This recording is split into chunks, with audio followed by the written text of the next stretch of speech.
Halo teman-teman semuanya, selamat datang di video pembelajaran kita hari ini dalam mata kuliah Manajemen Supervisi. Di pertemuan kali ini kita akan membahas topik yang penting, yaitu sikap supervisor terhadap perubahan kebijakan. Nah, materi ini sangat relevan apalagi di dunia kerja yang terus berubah seperti saat ini, termasuk di industri furniture.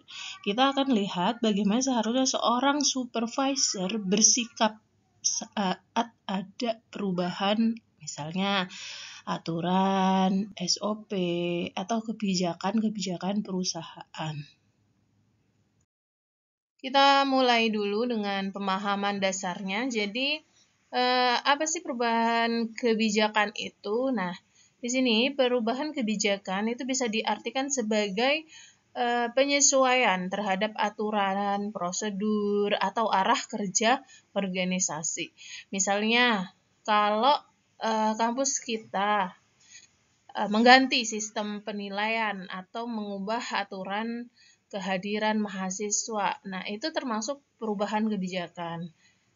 Nah, perubahan ini bisa datang dari dalam organisasi, misalnya karena ada pimpinan baru, evaluasi kinerja yang belum sesuai, atau penyegaran struktur organisasi.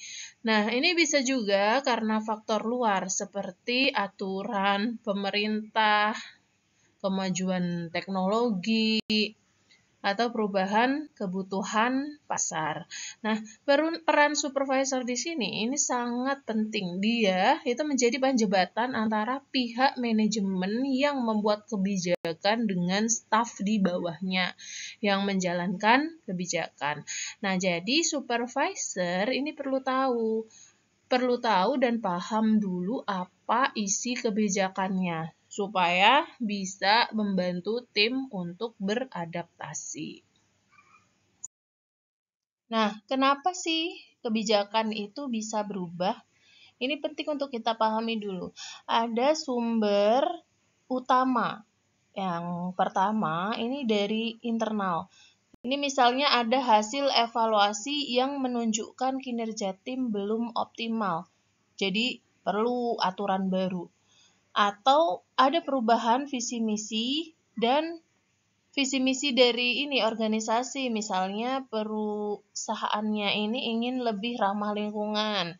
Nah, jadi SOP-nya diubah. Kedua, ini dari faktor eksternal dari luar organisasi. Bisa karena regulasi dari pemerintah, misalnya aturan keselamatan kerja yang diperbarui gitu ya. Atau karena perkembangan teknologi, kayak sekarang ini banyak proses digitalisasi, jadi cara kerja ikut berubah gitu kan. Nah, supervisor ini harus peka dan mengerti latar belakang ini. Kenapa? Supaya waktu menjelaskan ke staf, dia nggak cuma bilang pokoknya harus ikut aturan baru gitu ya, tapi bisa kasih alasan dan juga manfaatnya. Oke, ketika ada perubahan, pasti juga ada masa transisi. Nah, di sini supervisor itu punya peran penting dalam masa transisi. Pertama, supervisor ini bisa menyampaikan informasi dengan jelas, jujur, dan positif. Jangan membuat panik, tapi juga jangan disimpan-simpan informasinya. Nah, kedua, supervisor itu bisa menjadi teladan, bisa menjadi contoh. Misalnya kalau dia bersemangat, antusias terhadap kebijakan baru, nah maka staf pun juga akan ikut semangat gitu. Tapi kalau dia sendiri mengeluh, ya pasti staf juga akan bermalas-malasan. Ketiga, supervisor harus membantu staf untuk beradaptasi. Nah, mungkin dengan cara seperti menjelaskan ulang kebijakan, membantu yang kesulitan, atau mungkin dengan cara mengatur ulang tugasnya yang kurang sesuai, disesuaikan. Mungkin itu peran supervisor dalam membantu stafnya untuk cepat beradaptasi. Dan yang terakhir, ini supervisor juga perlu memberikan umpan balik. Nah, memberikan feedback. Feedback ini ditujukan kepada pihak manajemen, kepemimpinan. Jadi kalau ada kendala di lapangan, harus disampaikan ke pimpinan. Jangan diam saja, karena pimpinan juga perlu tahu itu, gitu ya. Jadi tadi seperti peran supervisor yang di awal saya sampaikan, dia bertindak sebagai penjembatan antara pimpinan ke staf, staf ke pimpinan. Jadi di sini kita bekerja itu bisa dua arah, tidak satu arah dari up to down, tapi juga down to up. Gitu. Supaya apa yang tidak bisa diselesaikan di dalam tim, kita bisa carikan solusi dengan pimpinan. Itu ya. Oke, sekarang kita bahas sikap-sikap yang harus dimiliki supervisor. Dan yang pertama, supervisor ini seseorang yang adaptif dan terbuka. Artinya dia cepat menyesuaikan diri, tidak kaku. Dan tidak kaku dan dulu misalnya dia bilang dulu nggak kayak gini, kok sekarang begini. Nah, itu bukan sifat supervisor ya. Yang kedua, ini komunikatif dan solutif. Ini komunikatif artinya dia bisa menyampaikan informasi secara jelas dan terbuka. Ketiga, ini solutif. Jadi tidak hanya mengeluh tapi juga menawarkan solusi kalau ada masalah. Lalu dia juga berempati. Supervisor itu harus mengerti bahwa nggak semua staff itu bisa langsung terima perubahan. Ada yang butuh waktu, ada yang perlu dibimbing, dan juga supervisor itu diharapkan untuk proaktif. Jangan menunggu masalah datang baru bertindak. Supervisor yang baik justru dia bisa mengantisipasi itu sebelum datangnya masalah itu gitu. Bisa dipahami ya. Nah, perubahan itu seringkali menimbulkan resistensi atau adanya penolakan ya. Ini wajar karena nggak semua orang suka perubahan.